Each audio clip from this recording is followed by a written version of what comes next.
अगर आपने इस सीरीज के पहले 5 या एपिसोड्स अभी तक नहीं देखे हैं, तो पहले जाकर उन्हें जरूर देखिए। प्लेलिस्ट का लिंक डिस्क्रिप्शन में दिया हुआ है, तभी इस एपिसोड का फुल मजा समझ आएगा। और अगर आप पहले के एपिसोड्स ऑलरेडी देख चुके हो, तो नेक्स्ट पार्ट चाहिए हो तो इस वीडियो का लाइक एम कंप्लीट करो। लाइक एम कमेंट बॉक्स में पिन है। सू ने लीवे से पूछा कि क्या उसकी स्पिरिट्स बीजिंग में है। लीवे ने बताया कि तुम सही कह रहे हो और उन्हें मैजिक से बॉन्ड किया गया है। सू ने उसे बताया कि वो जल्द ही चाइनीज सर्वर पर अटैक करने वाला है और वो उसे अपनी स्पिरिट्स को रेस्क्यू करने का एक मौका देगा। ये सुनकर लीवे सू के प्रपोजल से सहमत हो गई और उसने डेविल स्टैच्यू सू को सौंप दी। तभी एक नोटिफिकेशन आया जिसमें बताया गया कि सू ने एनिमी फैक्शन की आइटम प्राप्त कर ली है, जिसे डीमन स्टैचू कहा जाता है। ये एक ब्लेसिंग का टोकन है। ये डीमन फैक्शन के हाई रैंकिंग मेंबर्स को दिया जाने वाला एक स्पेशल रिवॉर्ड है। ऐसा लगता है कि इसे आप अपने फैक्शन सिंबल यानी वर्ल्ड ट्री पर ले जाकर एक फैक्शन आइटम में एक्सचेंज कर सकते हो। सू ने लीवे से पूछा कि वो उस कर्स गॉड से कैसे मिली। लीवे ने बताया कि वैसे ही जैसे तुम सिस्टम एरर की वजह से, जब वो एम्परर फैक्शन से हार गई और एस्केप करने के लिए स्पिरिट किंग को समन किया, तभी सिस्टम एरर हो गया। सू ने स्पिरिट किंग के बारे में पूछा और लीवे ने बताया कि ये सबसे स्ट्रॉन्गेस्ट स्पिरिट है, जिसे सिर्फ एक स्पिरिट समनर बहुत ही स्पेशल मेथड से कॉल कर सकता है। उस कर्सड गॉड ने स्पिरिट किंग पर कब्जा कर लिया था और लीवे से कहा था कि अगर उसे एम्परर को हराना है तो वो सू के पास जाए और उसे जनरल शिन की रेजिडेंस से सू के लिए एक गिफ्ट उठाना होगा। उसने अपनी जान जोखिम में डालकर ये डीमन स्टैचू लाई है और वो श्योर है कि ये रिस्क इसके वर्थ है। और सू ने उसे बताया कि वो अभी इसकी वर्थ चेक करने वाला है। इतना कहकर सू वर्ल्ड ट्री के पास गया और दोनों स्टैचूज उसे अर्पित कर दी। एक नोटिफिकेशन आया जिसमें बताया गया कि वो एनिमी फैक्शन से ऑब्टेन लूट कंज्यूम करके एक फैक्शन आइटम सेलेक्ट कर सकता है। 3 चॉइसेस थीं: priest mark, grand generals mark और इंक्विजिटर्स मार्क। सू ने इंक्विजिटर्स मार्क उठाया क्योंकि यही आइटम उसे चाहिए था। इंक्विजिटर्स मार्क एक स्पेशल रैंक फैक्शन आइटम है। इस मार्क का बेरर सेम फैक्शन के किसी मेंबर को जजमेंट टारगेट डेजिग्नेट कर सकता है। ये उनकी लोकेशन ट्रैक करने की इजाज़त देता है और टेम्पररली उनकी सभी स्टैट्स को 90% तक रिड्यूस कर देता है। इसके डिस्क्रिप्शन में लिखा है कि यह फैक्शन में स्पेशल अचीवमेंट्स के जरिए प्राप्त की गई पावर है। यह ऑर्डर एनफोर्स करने और डिसिप्लिन मेंटेन करने के लिए बेहतरीन है। एक और नोटिफिकेशन आया जिसमें बताया गया कि स्पेशल कंडीशंस पूरे हो गए हैं। 4 कंडीशंस थीं: लीच जो कि मास्टर ऑफ डेथ है, बॉन्ग्स फैन जो कि मास्टर ऑफ द स्पिरिट्स है, इंक्विजिटर्स मार्क जो कि एनफोर्सर ऑफ लॉ है, और एक और इंक्विजिटर्स मार्क। अब सू एक नया डिविनिटी प्राप्त कर सकता है जिसे यमा कहते हैं। ये सुनकर सू बहुत खुश हो गया क्योंकि अब वो 2 डिविनिटीज होल्ड कर सकता है। लेकिन तभी एक वार्निंग मैसेज आया जिसमें बताया गया कि उसका लेवल 2 डिविनिटीज कंटेन करने के लिए इनसफिशिएंट है। उसे अभी एक डिविनिटी त्यागनी होगी। मल्टीपल डिविनिटीज पोजेस करने के लिए आपको कम से कम लेवल 25 पर होना होगा। ये सू के लिए एक मेजर प्रॉब्लम है क्योंकि उसे नहीं पता कि लेवल 25 तक पहुंचने में कितना समय लगेगा और अभी वो लेवल 23 पर है। उसे वॉर की तैयारी करनी है, इसलिए वो अभी हंटिंग पर नहीं जा सकता। कुछ समय बाद सू मॉर्ग में गया व्हाइट राइडर से मिलने, लेकिन व्हाइट राइडर ने बताया कि उसका स्किल साइकोमेट्री की इंटरफेरेंस से काम नहीं कर रहा। सू ने पूछा कि क्या वो इसे ब्रेक कर सकता है और व्हाइट राइडर ने बताया कि साइकोमेट्री बैटल फिजिकल नहीं होती, बल्कि यह माइंड्स की बैटल होती है। अगर गलत हो गया तो उसका माइंड डिस्ट्रॉय हो सकता है और गलत होने के चांसेस बहुत ज़्यादा है। लेकिन सू ने कहा कि उसे जनरल शिन से कुछ बहुत इंपॉर्टेंट इन्फो चाहिए। व्हाइट राइडर ने उसे एक ड्रास्टिक वे बताया। सू को पहले अंदर जाकर उसे डिस्ट्रैक्ट करना होगा। ये जगह पहले से कि उस ओल्ड मैन की मेंटल वर्ल्ड है, तो अगर सू उसकी फोकस डिस्टर्ब कर दे तो व्हाइट राइडर को ब्रेक करने का मौका मिल जाएगा। सू ने कहा कि उसे समझ आ गया है कि क्या करना है और वो तुरंत शुरू करेगा। इतना कहकर सू ने memory fragment of the dead का इस्तेमाल किया। ओल्ड मैन पहले से ही अंदर मौजूद था और उसने सू से पूछा कि क्या वो कुछ एक्सपेक्टेशन के साथ आया है। ओल्ड मैन ने बताया कि ये एक पॉइंटलेस एफर्ट है क्योंकि जनरल शिन की मेमोरीज उससे कनेक्टेड हैं, जिसका मतलब है कि वो इस जगह को कहीं भी कभी भी कंट्रोल कर सकता है। सू ने कहा कि उसे ये पहले से पता है और ओल्ड मैन ने उत्सुकता से पूछा कि क्या वो यहाँ उसकी प्रपोजल एक्सेप्ट करने आया है। सू ने गुस्से में टेबल को एक तरफ फेंक दिया। ओल्ड मैन बहुत एजिटेटेड हो गया और उसने सू से पूछा कि वो क्या कर रहा है। सू ने डेड जनरल शिन को उठाया और ओल्ड मैन की तरफ उछाल दिया। ओल्ड मैन ने कहा कि ये रियलिटी नहीं है बल्कि सिर्फ एक इल्यूजन है। सू कितना भी रेकलेस एक्ट करे, वो उसके रियल बॉडी को नुकसान नहीं पहुंचा सकता। सू ने एक बार फिर जनरल शिन को ओल्ड मैन की तरफ उछाला और इस बार उसने ओल्ड मैन का विग उतार दिया। सू ने जानबूझकर नहीं किया था और उसने ओल्ड मैन से सॉरी कहा। यह बात ओल्ड मैन को मैक्सिमम लेवल पर गुस्सा दिला गई और उसने गुस्से से वही स्किल इस्तेमाल करके सू को इल्यूजन से बाहर धकेलने की कोशिश की, लेकिन किसी कारण से यह सू पर काम नहीं कर रहा था। अचानक व्हाइट राइडर ओल्ड मैन के पीछे प्रकट हुआ और उसे बताया कि यह जगह अब उसकी वर्ल्ड नहीं रही। ओल्ड मैन ने यह देखकर डिनायल में रहने की कोशिश की और वाइट राइडर ने सू से पूछा कि उसने ओल्ड मैन की फोकस लूज कराने के लिए क्या किया। सू ने कहा कि उसने बस उसका फेक विग हटा दिया। ओल्ड मैन ने उनसे रहम की गुहार लगाई, लेकिन वाइट राइडर ने कहा कि तुम्हें पता है कि जिस मोमेंट तुम कंट्रोल लूज करते हो क्या होता है। और वाइट राइडर ने ओल्ड मैन की गर्दन काट दी। एक नोटिफिकेशन आया जिसमें बताया गया कि मेमोरीज ऑफ द डेड आपस में इंटरट्वाइन हो रही हैं और एक हिडन सीन रिवील हो रहा है। वाइट राइडर ने सू को बताया कि अब वो और डिटेल्स देख सकते हैं और ये साइकोमेट्री का एक और इफेक्ट है। मेमोरी फ्रैगमेंट में जनरल शिन अपने स्ट्रैटेजिस्ट के साथ चाइना में खड़ा है। उसने कहा कि इस आर्मी के साथ वो ये वॉर भी जीतेंगे। उसके स्ट्रैटेजिस्ट ने कहा कि उनकी ग्रेट आर्मी को कोई नहीं रोक सकता। उसने आगे कहा कि कम से कम उन्हें वो ड्रेडफुल वेपन इस्तेमाल नहीं करना पड़ेगा। ये सुनकर सू अलर्ट हो गया। ये ड्रेडफुल वेपन्स हेलगेट थे। एक स्ट्रैटेजिस्ट ने पूछा कि क्या उनके मैजेस्टी एम्परर उन मॉन्स्टर्स को कंट्रोल कर पाएंगे। जनरल शिन ने बताया कि एम्परर ने आबिस नेता के साथ एक पैक्ट किया है। हेलगेट के अंदर के मॉन्स्टर्स कभी भी उनके लिए लड़ेंगे। पता चला कि एम्परर एक फॉलन वन है जिसे वर्ल्ड ईटर ने ब्लेस किया है। वाइट राइडर ने पूछा कि क्या वो उन मॉन्स्टर्स को हरा भी सकते हैं, और सू ने कहा कि तब तक नहीं जब तक हम गेट को बैन न करें। वो इसे ग्रेट माउंटेन रेंज के किंग के ब्रांड से कंसील करते हैं, लेकिन अगर प्लेयर्स इसे टाइटली गार्ड कर रहे हैं तो इसके पास तक पहुंचना भी मुश्किल होगा। सू ने कहा कि वो कोई रास्ता नहीं देख पा रहा जिससे वो जीत सकें, लेकिन इससे पहले कि वो और कुछ कहता, एक नया एक्सक्लूसिव क्वेस्ट आया।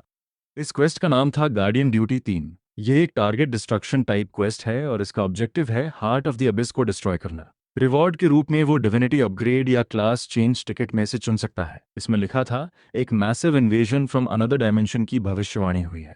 एक गार्डियन के रूप में तुम इस डिजास्टर को प्रिवेंट करने के लिए रिस्पॉन्सिबल हो। अबिस के सभी गेट्स एक सिंगल वर्ल्ड से कनेक्टेड हैं। इसके सेंटर में हार्ट ऑफ द अबिस स्थित है। अगर तुम इसे डिस्ट्रॉय कर दो तो पूरा अबिस कोलैप्स हो जाएगा और दोनों वर्ल्ड्स के बीच का लिंक हमेशा के लिए टूट जाएगा। अगर एंट्री के 48 आवर्स के भीतर तुम अबिस को कॉन्कर नहीं कर पाए तो तुम्हें सीवियर रेजिस्टेंस का सामना करना पड़ेगा। हार्ट ऑफ द अबिस को डिस्ट्रॉय करने से दुनिया में करंटली ओपन सभी अबिस गेट्स बैंड हो जाएंगे। सू सोच रहा है कि आखिरकार वो उसे अबिस का ध्यान रखने के लिए कह रहे हैं और इसमें एंटर करने का एक तरीका है। पास्ट में उसने चाइनीज पायरेट से एक Gate of the Abyss scroll प्राप्त किया था। इस आइटम का नाम है Gate of the Abyss second floor. ये एक स्पेशल रैंक मैजिक स्क्रोल है। इसके इस्तेमाल से यह 36 आवर्स के लिए गेट ऑफ द अबिस खोल देता है। इसके डिस्क्रिप्शन में लिखा है कि यह अबिस से जुड़ा एक पैसेज क्रिएट करता है। अंदर रेयर आइटम्स मिल सकते हैं, लेकिन अंधेरे में एंटर करने की सलाह नहीं दी जाती। याद रखो, अगर तुम अंदर जा सकते हो तो कुछ और भी बाहर आ सकता है। इसका रिकमेंडेड लेवल 23 है। सू सोच रहा है कि एक लेवल 45 डंजन उसे तेज से लेवल अप करने में मदद करेगा। मेमोरी फ्रैगमेंट से बाहर आने के बाद सू ने स्क्रॉल लीवे और वाइट राइडर को दिखाया। लीवे ने सू से पूछा कि क्या वो पहले कभी गेट ऑफ द अबिस में एंटर नहीं हुआ। सू ने पूछा कि क्या वो हुई थी और उसने बताया कि जब वो स्पिरिट्स को रेस्क्यू करने के लिए इन्फिल्ट्रेट करके अंदर गई थी तब वो लगभग मर ही गई थी। वो स्ट्रैंडेड हो गई थी और एक डेस्परेट मूव में पहले से open Gate of the Abyss में कूद गई। ये एक इनसेन एक्सपीरियंस था और उसने सू से पूछा कि क्या वो उस जगह पर अटैक करने की सोच रहा है। सू ने उससे पूछा कि वो जगह सच में कैसी है। लीवे ने बताया कि वो मरने के लिए एक परफेक्ट प्लेस है। ये एक डार्क रूइन है जिसमें सिर्फ मॉन्स्टर्स हैं और कोई इकोसिस्टम नहीं है। एक बार अंदर जाने पर डायरेक्शंस का पता लगाना भी मुश्किल है। अंदर जाना शायद आसान है, लेकिन बाहर निकलना नहीं। हन्हो ने पूछा कि वो वहां से कैसे एस्केप की। लीवे ने बताया कि वो वही टाइम था जब उसने स्पिरिट किंग को समन किया था। उसने उसकी skill I of the world का इस्तेमाल करके मुश्किल से वो जगह छोड़ी थी। ज्यूयुन ने इस आई ऑफ द वर्ल्ड स्किल के बारे में पूछा और लीवे ने एक्सप्लेन किया कि ये एक मिनी मैप की तरह है। भले ही तुम कुछ नहीं देख पा रहे हो, लेकिन ये रास्ता दिखा देगा। सू ने पूछा कि क्या वो स्पिरिट किंग को फिर से समन कर सकती है। लीवे ने कहा कि ये इम्पॉसिबल है क्योंकि समनिंग कंडीशंस बहुत स्ट्रिक्ट है और अभी इस पर 39 DAY का कूल डाउन है। स्पीयरमैन कॉन्गो ने कहा कि शायद उन्हें किसी गाइड स्किल वाले की ज़रूरत होगी और लेफ्टिनेंट किम ने कहा कि उसने कभी किसी ऐसे क्लास के प्लेयर के बारे में नहीं सुना। सू सोच रहा है कि मॉडर्न सिटी सेटिंग्स में गाइड स्किल ज़्यादा यूज़फुल नहीं है। सर्वाइवल में ये एक डिसएडवांटेज है और भले ही किसी के पास हो, वो तब तक मर चुका होगा। सू सोच रहा है कि ये एक टाइम लिमिटेड क्वेस्ट है क्योंकि 48 आवर्स के बाद उसे रेजिस्टेंस का सामना करना होगा और बिना गाइड के इसे क्लियर करना प्रैक्टिकली इम्पॉसिबल है। वाइट राइडर ने कहा कि वो पर्सनली ऐसे किसी को जानता है जिसके पास यह एबिलिटी है। वो प्लेयर नहीं है बल्कि एक बीस्ट मैन है। मार्क्समैन का एल्डेस्ट एक स्किल इस्तेमाल कर सकता है जिसे प्रेडेटर्स डोमेन कहते हैं। ये स्पिरिट किंग की एबिलिटी जितना पावरफुल नहीं है, लेकिन ये एक सर्टेन रेडियस के अंदर सब कुछ सेंस कर सकता है। अगर वो गाइड के रूप में काम करे तो वो आसानी से हार्ट ऑफ द एबिस को लोकेट कर सकते हैं। सू ने उसकी लोकेशन पूछी और वाइट राइडर ने बताया कि वो जियो आइलैंड पर है। जियो ने पूछा कि उन सब जगहों में से वहीं क्यों, और किंग ने बताया कि उन सबको गुलाम बनाने का पहला विक्टिम वही था। वाइट राइडर ने उसे बुरी तरह इंजर्ड होने के बाद जियो आइलैंड पर एस्केप कराया था और वो अपनी ही चॉइसेस से डिसअपॉइंटेड होकर गायब हो गया। अगर वो हैलिसन की स्लोप्स पर लॉज ढूंढ लें तो वो अपनी एबिलिटी से उसे ट्रैक कर सकता है। सू ने जोर से टेबल पर हाथ मारते हुए कहा कि उन्हें जल्दी करनी होगी। वो सोच रहा है कि वॉर तक सिर्फ 3 डेज बाकी हैं।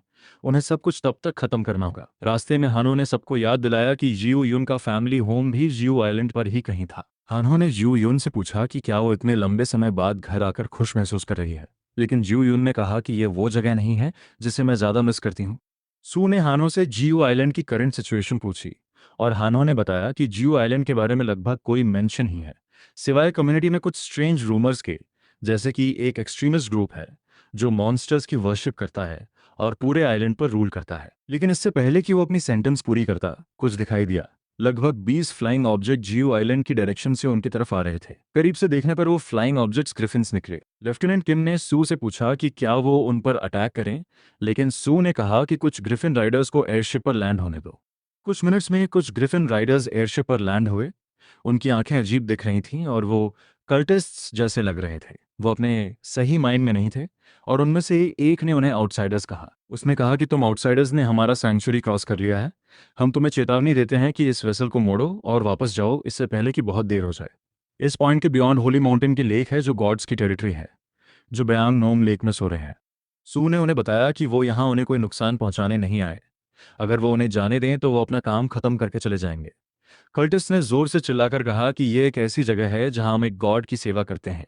ये कोई टोल गेट नहीं है जहां तुम आते जाते रहो। हानो ने उन्हें वापस चिल्लाकर बताया कि वो कोरिया में कितने पॉपुलर हैं और उन्हें कोरियन कम्युनिटी सर्वर चेक करना चाहिए ताकि वो उनकी पावर के बारे में जान सके।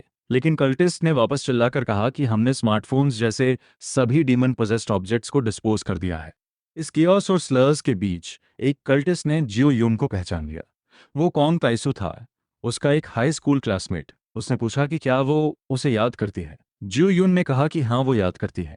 उसने पोलाइटली बताया कि इस पॉइंट के बियॉन्ड होली माउंटेन की लेक है। जियो यून ने पूछा कि क्या उसके फैमिली मेंबर्स जीवित हैं, लेकिन कॉम ताइसो ने बताया कि सेंचुरी में जिनके पास फेथ नहीं है वो सरवाइव नहीं कर सकते, और उसने स्वीकार किया कि उसने उनके फैमिली जिम में आग लगा दी थी। उसने आगे उनका मजाक उड़ाते हुए कहा कि उनके फैमिली मेंबर्स बहुत हेटेबल थे।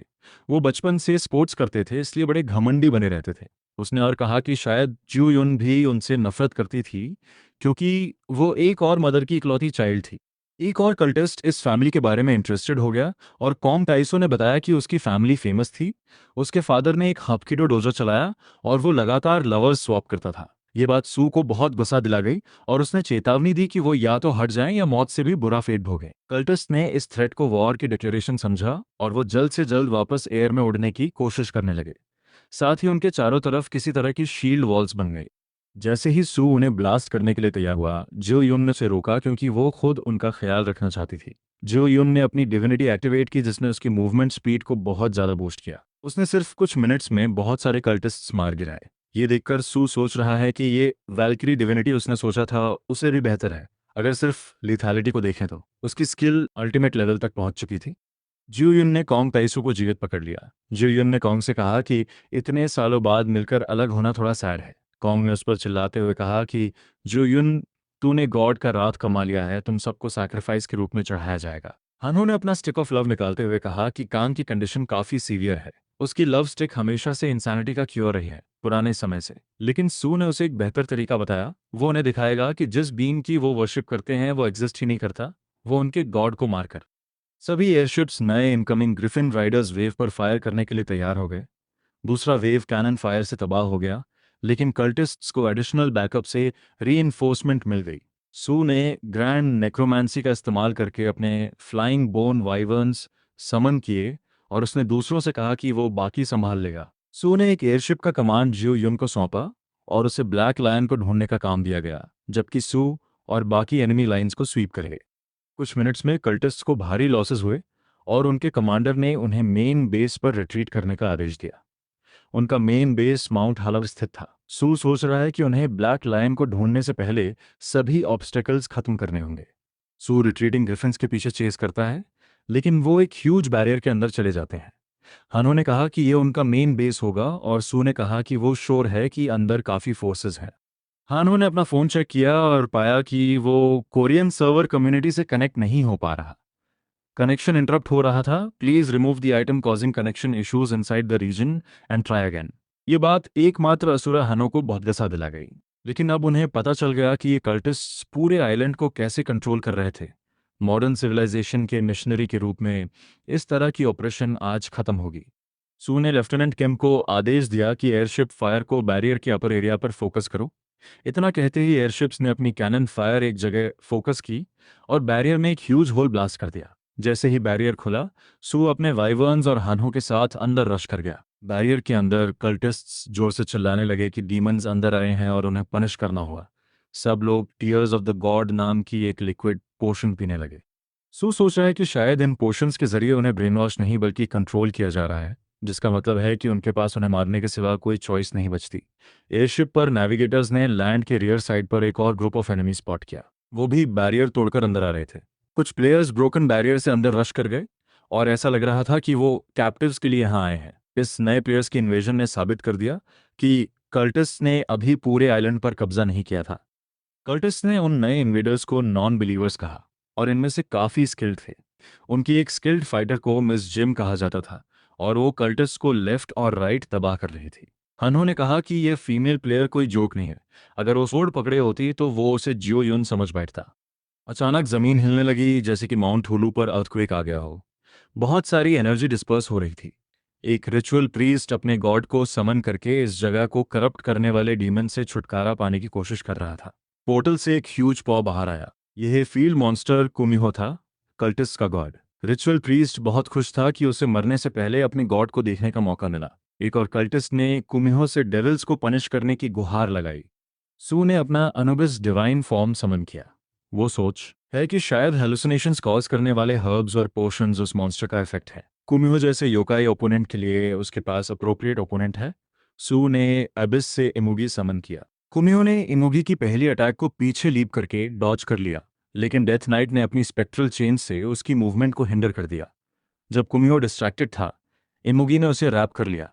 दूसरी तरफ ये देखकर कि कल्टिस्ट्स अभी तक अपने होश में नहीं आए, सू ने उन्हें बताया कि उसके पास उन्हें प्रॉपरली क्योर करने का एक और तरीका है। सू ने लो रैंकिंग कल्टिस्ट्स को सबड्यू करने के लिए अपने स्केलेटन सोल्जर्स समन किए। दूसरी तरफ इम्यूगी ने कुमिहो की गर्दन काटने कामयाबी हासिल कर ली। कुमिहो को मारने के बाद सू को 87,50,000 गोल्ड कॉइन्स मिले। कल्टिस्ट नवजात बच्चों की तरह रोने लगे क्योंकि उन्होंने अपने गॉड का पतन देख लिया था। सू ने उनसे पूछा कि क्या उनके पास इतना ही था जो वो ऑफर कर सकते थे। उसने पूछा कि क्या उनकी आंखें अब ठीक हो गई हैं, और सू ने उनके गॉड को अपनी कलेक्शन के हिस्से के रूप में रिवाइव कर दिया। कामिहो ने एक फॉक्स मार्बल गिराया जो अक्सर लोक कथाओं में जिक्र होता है। ये फॉक्स मार्बल एक लेजेंडरी ग्रेड ऑर्ब है। ये मैक्सिमम मैना को 300 पॉइंट्स बढ़ा देता है। जब इस ऑर्ब को मैना से इन्फ्यूज किया जाता है तो ये आपको 1 मिनट के लिए 20 किलोमीटर के इलाके को थोरली स्कैन करने और फिर 10 किलोमीटर के रेडियस में पोर्टल खोलने की ताकत देता है। इसका कूलडाउन 24 घंटे का है। इसके डिस्क्रिप्शन में लिखा है कि ये मिस्टिकल पावर से इन्फ्यूज्ड मार्बल है। सुनुंगू किस्मत वाला है कि सही टाइम पर यूजफुल आइटम आ गया और ये एबिस पर अटैक करने में भी मदद करेगा। लेफ्टिनेंट किम ने सुनुंगू को बताया कि ये फाइटर्स जीजू आइलैंड के सर्वाइवर्स हैं। उन फैनेटिक्स के उल्ट इन्होंने अपनी सैनिटी बचाकर रखी है। जैसे ही लेफ्टिनेंट किम ने सैनिटी का जिक्र किया, वो फीमेल प्लेयर एक कल्टिस पर फ्लाइंग किक अटैक करते हुए कूद पड़ी। वो उस कल्टिस की पिटाई करती रही और चिल्लाती रही इतने टाइम से जो कुछ भी गलत किया उसके लिए। हानो बोला कि ये तो काफ़ी सेन है और अगर वो उसकी जगह होता तो वो भी यही करता। अपना फ्रस्ट्रेशन निकालने के बाद वो फीमेल प्लेयर ने सुंग वू और उनकी पार्टी से कहा कि उसे माफ़ करें, लेकिन इन लुनेटिक से डील करना किसी को भी पागल बना सकता है। उसने पूछा कि बाहर की दुनिया ठीक है, और हानो बोला कि वो इतनी इनसेन है कि उसकी मुट्ठी को आराम का टाइम ही नहीं मिलता। उसने एक आइटम दिया जो उन्हें कल्टिस से लड़ाई के दौरान मिला था। यह आइटम सिग्नल्स को ब्लॉक करने के जिम्मेदार है। ये एक हेरोइक रैंक्ड टोटम है जिसका नाम है सीक्रेट सेड। ये 5 किलोमीटर के रेडियस में सभी रिमोट कनेक्शंस को डिसरप्ट कर देता है। अगर 10 से ज़्यादा शॉट लिंक्ड हो तो इफेक्ट और भी ब्रॉडर हो जाता है। वो फीमेल प्लेयर बोली कि इन मॉन्स्टर्स और फैनेटिक्स की वजह से ये आइटम्स पूरे जेजू आइलैंड पर लगे थे और वो इन्हें पहले डिस्ट्रॉय नहीं कर पाए थे। लीवे वहां पहुंची और मिरियो उसका पीछा कर रहा था, जो उस पर आग उगल रहा था। उसने सुनुंबु से भीख मांगी कि इस मॉन्स्टर का कुछ करो। हानो ने उसे डांटा, हमारे छोटे प्यारे मो के साथ बदतमीजी करने के लिए। और सुनुंबु ने मो को बुलाया कि वापस उसके साइड आ जाओ। मिरियो सुनुंबु की तरफ स्लाइड करते हुए आया और अचानक उसने लेजेंडरी रैंक्ड फॉक्स मार्बल निगलना शुरू कर दिया। एक नोटिफिकेशन पॉप अप हुआ जिसमें बताया गया कि ब्लैक ड्रैगन हैचलिंग एक मिस्टिकल आइटम को अब्जॉर्ब कर रहा है। अब्जॉर्प्शन कंप्लीट होने तक टाइम रिमेनिंग। इतना प्रीशियस आइटम खोने के बाद सुन वू को लग रहा था कि उसकी आत्मा शरीर से निकल रही है, जबकि हानहो ने सुझाव दिया कि उसके मुंह में हाथ डालकर और उसके पेट से निकाल ले।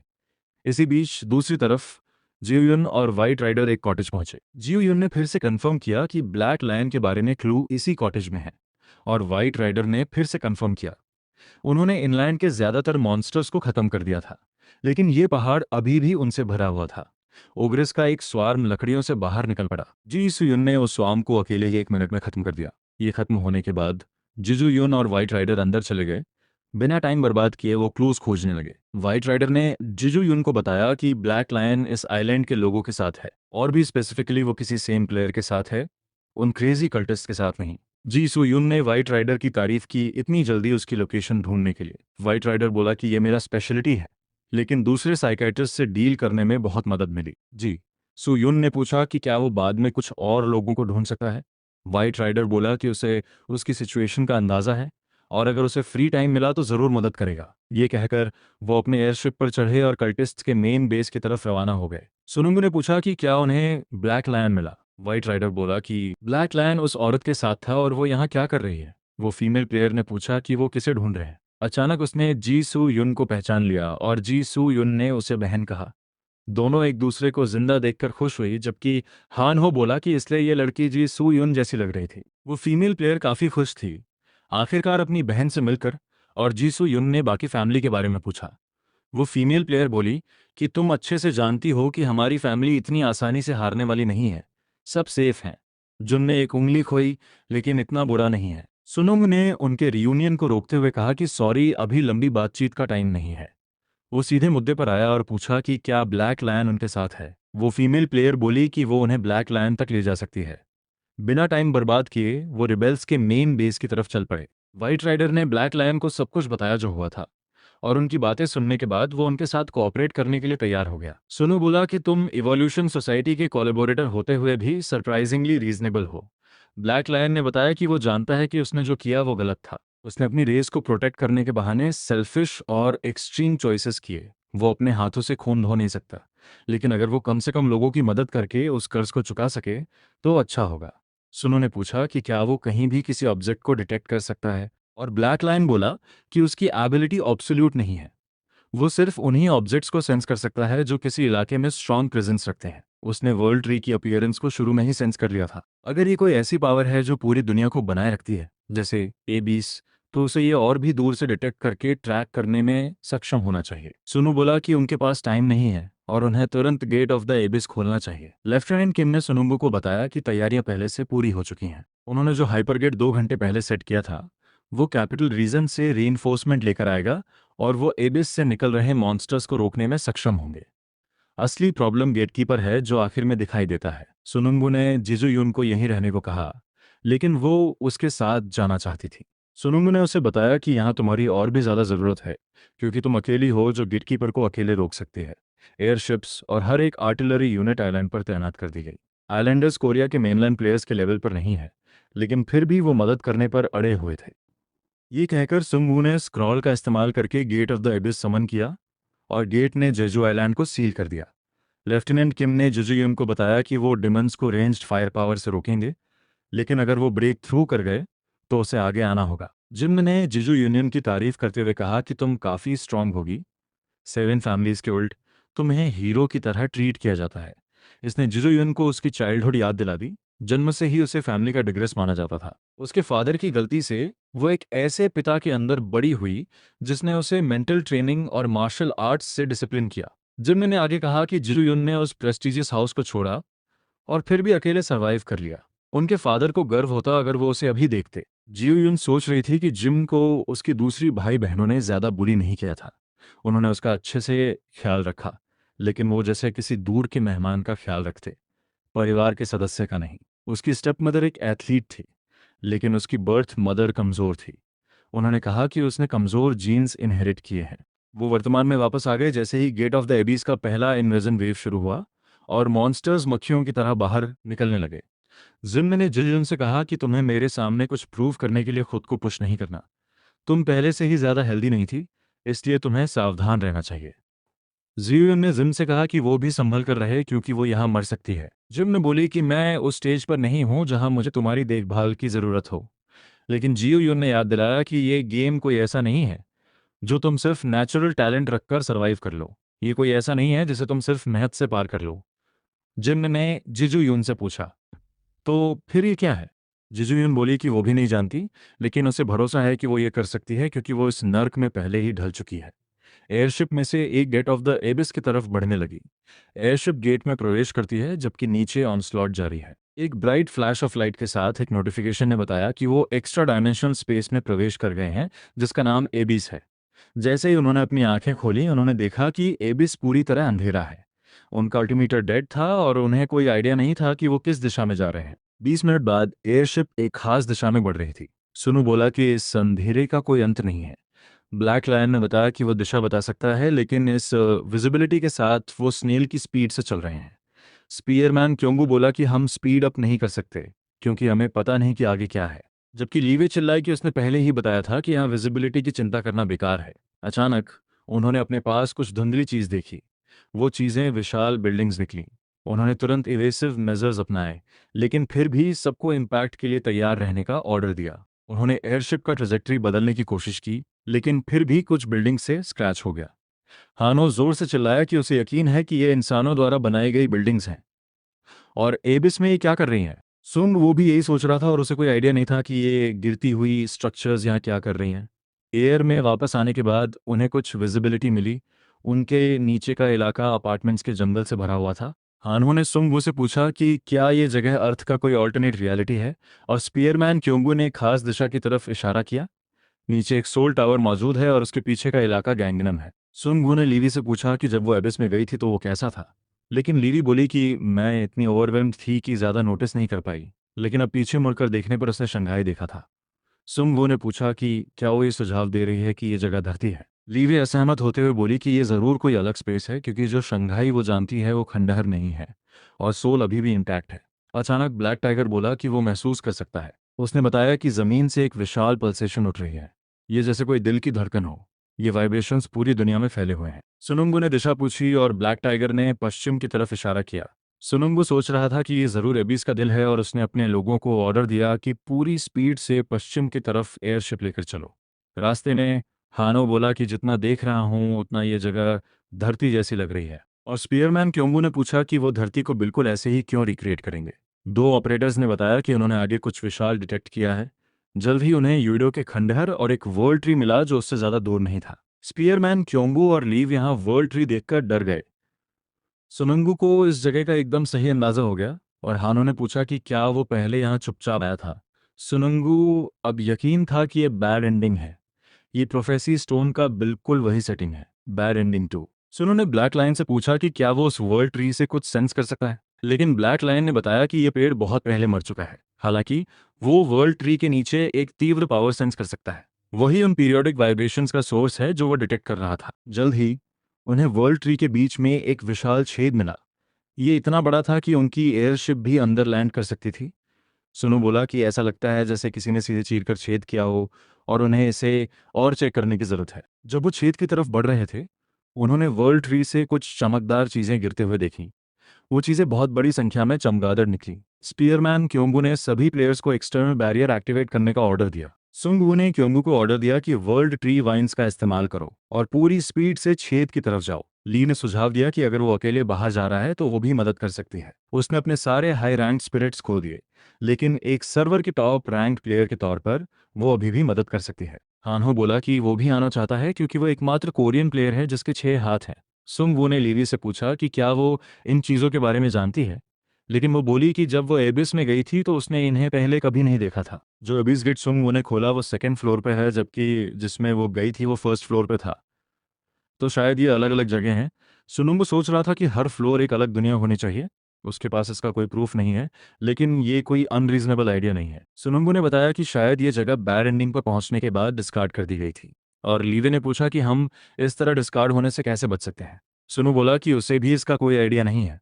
हानो बोला कि अच्छी एंडिंग के साथ भी आखिर में डिस्कार्ड होना तय है। एक बार जब प्लेयर्स का किसी गेम में इंटरेस्ट खत्म हो जाता है तो वो हमेशा के लिए छोड़ दिया जाता है। सुनुंगू सोच रहा था कि शायद उसे उस बीइंग की बातों पर भरोसा करना चाहिए जो इस गेम को खत्म करना चाहता है। सुंगवू ने अपने मिनियंस को समन किया, साथ ही विक्टर और डेथ नाइट को एबिस के अंदर। सुंगवू ने वर्ल्ड ट्री वाइन पकड़ ली। ये एक मिथिकल रैंक स्पेशल इक्विपमेंट है।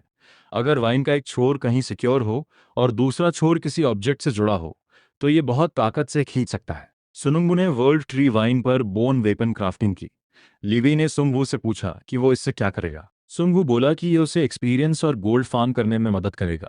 प्लेयर्स ने सुनुंगू को बताया कि कैनन्स चमगादड़ों पर ज्यादा असर नहीं कर रहे हैं। सुनुंगू के यहाँ आने की एक वजह 25 लेवल तक पहुंचना था, ताकि वो यमा डिविनिटी इक्विप कर सके। सिर्फ कैनन फायर करने से उसे एक्सपीरियंस और गोल्ड नहीं मिलेगा। लीवी ने फ्लोइंग वॉल स्किल इस्तेमाल की। ये स्पिरिट से बनाया गया एक बैरियर है, लेकिन ये ज्यादा देर नहीं टिकेगा। जैसे ही चमगादड़ फ्लोइंग वॉल तक पहुंचे वो थोड़ा धीमे हो गए, और सुंग वू इसी मौके का इंतजार कर रहा था। सुंग वू ने अपने मिनियंस को रूट्स फेंकने का ऑर्डर दिया। मिनियंस ने बोन वेपन से लैस वाइन्स फेंकी और उस अटैक से उन्होंने ढेर सारे चमगादड़ मार गिराए। हर चमगादड़ के मारे जाने पर एक नोटिफिकेशन आया जिसमें बताया गया कि उन्होंने एक एक्स्ट्रा डायमेंशनल बीइंग को हंट किया है जो एक मिड रैंक मॉन्स्टर है, और हर किल पर 8,50,000 गोल्ड कॉइन्स प्राप्त किए। उन्होंने बताया कि चमगादड़ वापस घूमकर स्वाम बना रहे हैं, जबकि लीवी ने उसे डांटा, बोली कि तूने पहले कहा था कि तेरे 6 हाथ हैं, तो सिर्फ 4 ही क्यों इस्तेमाल कर रहा है। जैसे ही चमगादड़ बैरियर के अंदर आए, हानहो ने उन्हें अपनी थ्रोइंग नाइफ से भोंक दिया। हर किल से उसकी डिफेंसिव और ऑफेंसिव कैपेबिलिटीज बूस्ट हो जाती हैं। हानो ने सुंग वू को बताया कि वो पूरी ताकत से चमगादड़ों को रोक रहा है, लेकिन जल्द ही वो कहीं और से ब्रेक थ्रू कर जाएंगे। सुंग वू ने कहा कि थोड़ा और रुको, जब तक वो चमगादड़ों की लाशों को हाई प्रेशर कॉप्स एक्सप्लोशन से नहीं भर देता। ट्रॉल स्केलेटन्स मरे हुए चमगादड़ों को खाते हैं और वर्ल्ड ट्री पर चढ़ने लगते हैं। हानहो अपनी लिमिट पर था और अब वो उन्हें और नहीं रोक सकता।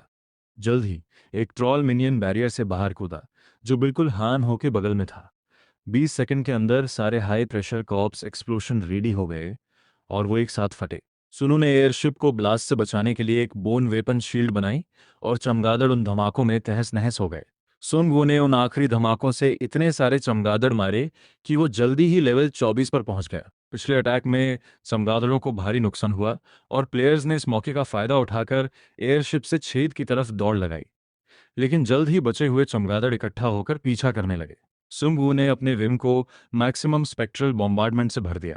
जैसे ही वो वर्ल्ड ट्री के छेद में दाखिल हुए, सुंग वू ने उनका पीछा करने वालों को खत्म करने के लिए स्पेक्ट्रल बॉम्बार्डमेंट छोड़ दिया। सुंग वू अच्छे से जानता था कि इससे चमगादड़ों को ज्यादा देर रोकना नामुमकिन है और वो पीछा करते रहेंगे। सुनुंगू ने शिप छोड़ दी, जबकि उसने अपने लोगों को एयरशिप पार करने का ऑर्डर दिया और वो छेद की तरफ बढ़ गया। उसे छेद सील करना था और उसने बोन क्राफ्टिंग स्किल इस्तेमाल करनी शुरू कर दी। स्पीयरमैन क्योंगू ने सीलिंग स्किल्स वाले हर प्लेयर को सुनुंगू की मदद करने का ऑर्डर दिया। जैसे ही छेद सील हुआ, सुनुंगू ने ब्लैक लाइन से पूछा कि एबिस का दिल कहाँ है, और उसने बताया कि वो सीधे हमारे नीचे है। उसकी एबिलिटी सिर्फ जनरल दिशा बता सकती है, लेकिन वो एक्सैक्ट पाथ नहीं ढूंढ सकता। उन्हें खुद ढूंढना होगा। एक प्लेयर ने बताया कि यहाँ नीचे जाने का एक पैसेज है, लेकिन वो बेहद अंधेरा और गहरा है। सुनु को यकीन नहीं था कि ये सही एंट्रेंस है, लेकिन कोई और रास्ता नहीं है। तो उसने सभी प्लेयर्स को डिसेंट इक्विपमेंट सेटअप करने का ऑर्डर दिया, वरना मॉन्स्टर्स उन्हें ब्लेंडर में पीस कर रख देंगे। सुनो अभी भी सोच रहा था कि वर्ल्ड ट्री को किसने चीर कर छेद किया होगा। इसी साथ उसने एक रिफ्लेक्टेड लाइट देखी जो एक पल के लिए चमकी। उसके लोगों ने बताया कि डिसेंट की तैयारियां पूरी हो गई हैं। इसी बीच दूसरी तरफ जेजू आइलैंड के प्लेयर्स कुछ देखकर सदमे में थे।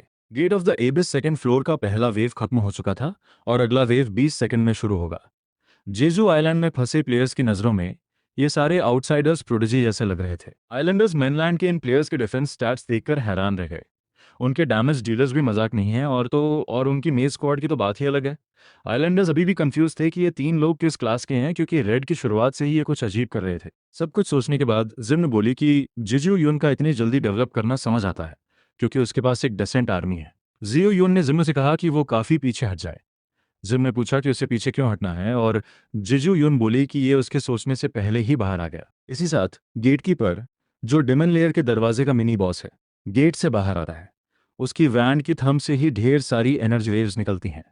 लो लेवल आइलैंडर्स को लग रहा था जैसे वो किसी आउटर डायमेंशन के बीइंग के प्रेशर से दबे जा रहे हैं और उनके सारे स्टैट्स 50% कम हो गए। गेटकीपर ने अपनी वैन से और प्रेशर डाला, लेकिन जू युन ने अपनी डिविनिटी एक्टिवेट करके इसे कैंसिल कर दिया और गेटकीपर की तरफ दौड़ दी। इसी साथ उसने अपने 2 टाइगर वॉरियर्स को समन किया। वो सोच रही थी कि उसने अपनी माँ से नफरत की थी कि उसने अपना कमजोर शरीर उसे दिया और उसके जन्म के तुरंत बाद मर गई। टैलेंट का एक गैप था जो वो चाहकर भी पार नहीं कर पा रही थी। उसने इसके खिलाफ लड़ना छोड़ दिया था और हाई स्कूल के दूसरे साल से वो अकेली रहने लगी। लेकिन अब उसने सुंग वू की मदद से अनगिनत लिमिट्स पार कर लिए हैं और अब सब कुछ उस समय से अलग है जब वो छोटी थी, जब सब कुछ बेईमान था। जब जी सू युन गेटकीपर पर एक निर्णायक हमला करने ही वाली थी, उसके एक वॉरियर ने बताया कि एक और गेटकीपर है। दूसरे गेटकीपर ने गेट से एक विशाल फ्लेम रे छोड़ी, लेकिन जिजू युन समय पर बच गई। वही वेव उसके पीछे खड़े कोरियन प्लेयर्स को हिट करने वाली थी, लेकिन प्रोसिक्यूटर ने प्रेशर को डाइवर्ट करने के लिए एक मैना शील्ड बना दी। आइलैंडर्स ने कभी इतने बड़े स्केल पे फाइट नहीं देखी थी और उन्हें समझ आ गया कि वो तो एक छोटे तालाब में छोटी मछली है। प्रोसिक्यूटर ने अपने लोगों को ऑफेंस पे जाने के बजाय शील्ड्स बनाकर डिफेंड करने का ऑर्डर दिया। अब प्रोसिक्यूटर और दूसरे प्लेयर्स बस इन एनोमलीज को डिफेंड कर सकते थे। सिर्फ जिजू युन और उसके समन्स ही गेटकीपर्स को टफ टाइम दे सकते थे। फाइट शुरू होने से पहले एक गेटकीपर को ट्री वाइन्स ने उछालकर फेंक दिया। किंग वहां पहुंच गया। किंग बोला, तुम लोग मुझे बिना बताए यहाँ अपने आप ही खेल रहे हो। उसने आगे कहा कि वो दूसरे गेटकीपर को संभाल लेगा जबकि ये लोग पहले वाले को डील करें, और अगर वो लेट हुए तो आसपास का नुकसान अपूर्णीय हो जाएगा। ये गेटकीपर्स अपनी फ्लेम रे अटैक्स के बिना कुछ नहीं है और यही एकमात्र हिस्सा है जिससे उन्हें सावधान रहना है। वॉरियर्स ने एक साथ गेटकीपर की 2 आंखों पर हमला किया, लेकिन विशाल प्रेशर की वजह से वो पीछे धकेल दिए गए। जियो युन ने गेटकीपर के एक हाथ को चीरकर टुकड़ों में काट दिया। जब जियो युन हवा में थी, गेटकीपर ने अपना सिर उसकी तरफ घुमाने की कोशिश की। फिर उसने अपने सिर से एक विशाल फ्लेम रे छोड़ी। जिजू युन उसे बचाने में कामयाब हो गई और जैसे ही वो उसका सिर काटने वाली थी, उसने पूछा कि क्या सिर्फ फ्लेम रे अटैक्स और टेंटिकल्स ही हैं जो वो कर सकता है। फिर उसने गेटकीपर को 2 बराबर हिस्सों में काट दिया। इसी साथ किंग ने दूसरे गेटकीपर को भी गिरा दिया और एक नोटिफिकेशन ने बताया कि उन्होंने डेमोनिक गेट का दूसरा वेव पूरा कर लिया है और अगला वेव 20 मिनट में शुरू होगा। सदमे में जिम ने कमेंट किया कि जिजू युन, तुम सच में पहले से बदल गई हो। जी सू यूनियन बोली कि बस इतना है कि वो कई जीन मौत के सिचुएशन से गुजरी है जिससे वो इतनी मजबूत हो गई। अपने मन में वो सोच रही थी कि मजबूत बनने के लिए मुझे सिर्फ सरवाइव करने से आगे जाना होगा जैसे सुंग वू करता है। इसी बीच दूसरी तरफ सुंग वू और उसकी पार्टी छेद से आगे बढ़ रहे थे। हानो बोला कि अभी तो ऐसा लग रहा है जैसे वो सिर्फ दीमक इस विशाल पेड़ के अंदर खोज कर रहे हैं। स्पीयरमैन क्योंगू ने कमेंट किया कि ये सीढ़ियां ऐसी हैं जैसे वो किसी आर्टिफिशियल स्पेस में हो। उसने आगे पूछा कि क्या वर्ल्ड ट्री के अंदर कोई क्रिएचर रहते होंगे। सुंग वो बोला कि शायद कोई क्रिएचर नहीं है क्योंकि क्रिएचर सीढ़ियां नहीं खोदते। वैंगार्ड में एक प्लेयर ने बताया कि अंदर कुछ चमक रहा है। लाइट सोर्स की तरफ जाने पर उन्हें कुछ चमकदार जेम्स मिले और हानो ने पूछा कि क्या कोई उनसे पहले डिमन की लेयर में आया था, और सुंग वो बोला कि यहाँ आने के बजाय वो यहाँ शुरू से ही मौजूद हो सकते थे। अब सुनुंगो को यकीन हो गया कि डिमन की लेयर बस एक और धरती है। सुनुंगो ने व्हाइट राइडर को जेम पकड़ाई और पूछा कि क्या वो इस जेम में स्टोर्ड मेमोरी देख सकता है। व्हाइट राइडर ने जेम पर अपनी स्किल इस्तेमाल की। उसने सुनुंगो को बताया कि वो इसे नहीं देख सकता क्योंकि ये बहुत फेंट है, लेकिन ये डेफिनेटली किसी व्यक्ति की मेमोरीज हैं। उसने आगे जोड़ा कि ऐसा लगता है जैसे ये एक बहुत पुरानी ऑब्जेक्ट है जिसकी वजह से सिर्फ फ्रेगमेंटेड इमेजेस ही बची हैं। युद्ध और नरसंहार की तस्वीरें हैं। किसी ने इस जगह पर हमला किया जबकि किसी ने इसका बचाव किया। यही इकलौती इमेजेस बची हैं। सुनुंबु सोच रहा था तो जो विशाल छेद उन्होंने पार किया वो जरूर युद्ध का नतीजा था। क्या ये करप्टेड और डिमन वर्ल्ड ट्री के गार्डियंस के बीच का युद्ध रहा होगा? उनकी उल्ट इस दुनिया के निवासी प्रोफेसर स्टोन के बैड एंडिंग 2 को भी नहीं रोक पाए थे। स्पीयरमैन क्योंगू ने बताया कि उनके स्काउट्स को आगे एक लाश मिली। हानो बोला कि चाहे वो कैसे भी देखे, ये जरूर कोई ट्रैप लग रहा है। उसने आगे पूछा, इतना जाहिर ट्रैप में कौन फंसेगा? ये कहने के बाद हानो खुद ही खजाने के लिए अंदर कूदने की कोशिश करता है, लेकिन सुंगबू उसे समय पर रोक लेता है। इससे ट्रैप ट्रिगर हो गया और अंदर से एक विशाल अग्नि स्तंभ उठ खड़ा हुआ। हानो बोला कि ये एक ट्रैप था जो इंसानी लालच को उकसाता है और सुनुंगू बोला कि एक ट्रैप है जो इंसान की बुद्धि पर सवाल खड़ा करता है। सुनुंगू यकीन था कि ये वर्ल्ड ईटर का डोमेन है।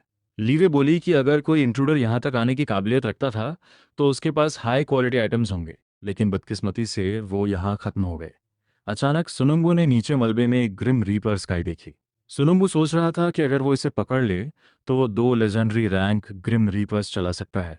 ये कहकर सुनुंगू नीचे कूदा जबकि लीवे बोली कि शायद सिर्फ हानो ही कम बुद्धि वाला नहीं है। सुनुंगू ने कहा कि चिंता मत करो क्योंकि उसने ये आग पहले भी अनुभव की है। लैंड करने के बाद सुनुंगू सीधे ग्रिम रीपर की तरफ गया। उसने मलबे से उसे निकालने के लिए खोजबीन की। ग्रिम रीपर मिलने के बाद उसे यकीन हो गया कि इस दुनिया का नेक्रोमेंसर यहीं खत्म हो गया था।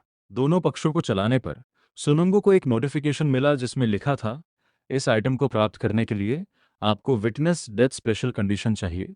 सुनो सोच रहा था कि उसने पहले ही ड्रेक से मरकर विटनेस डेथ कंडीशन पूरी कर ली है, लेकिन फिर भी उसे एक वार्निंग नोटिफिकेशन मिला जिसमें बताया गया कि आप कोई अतिरिक्त इफेक्ट प्राप्त नहीं कर सकते क्योंकि आप एक कन्फ्लिक्टिंग आइटम पॉजेस कर रहे हैं। ग्रिम रीपर, कृपया संबंधित आइटम हटाएं और इसे फिर से टच करें। सुंगू थोड़ा उदास था क्योंकि वो दोनों एक साथ नहीं चला सकता और अब शायद उसे इसे अपने किसी सब्जेक्ट को देकर एक और लिच बनाना होगा।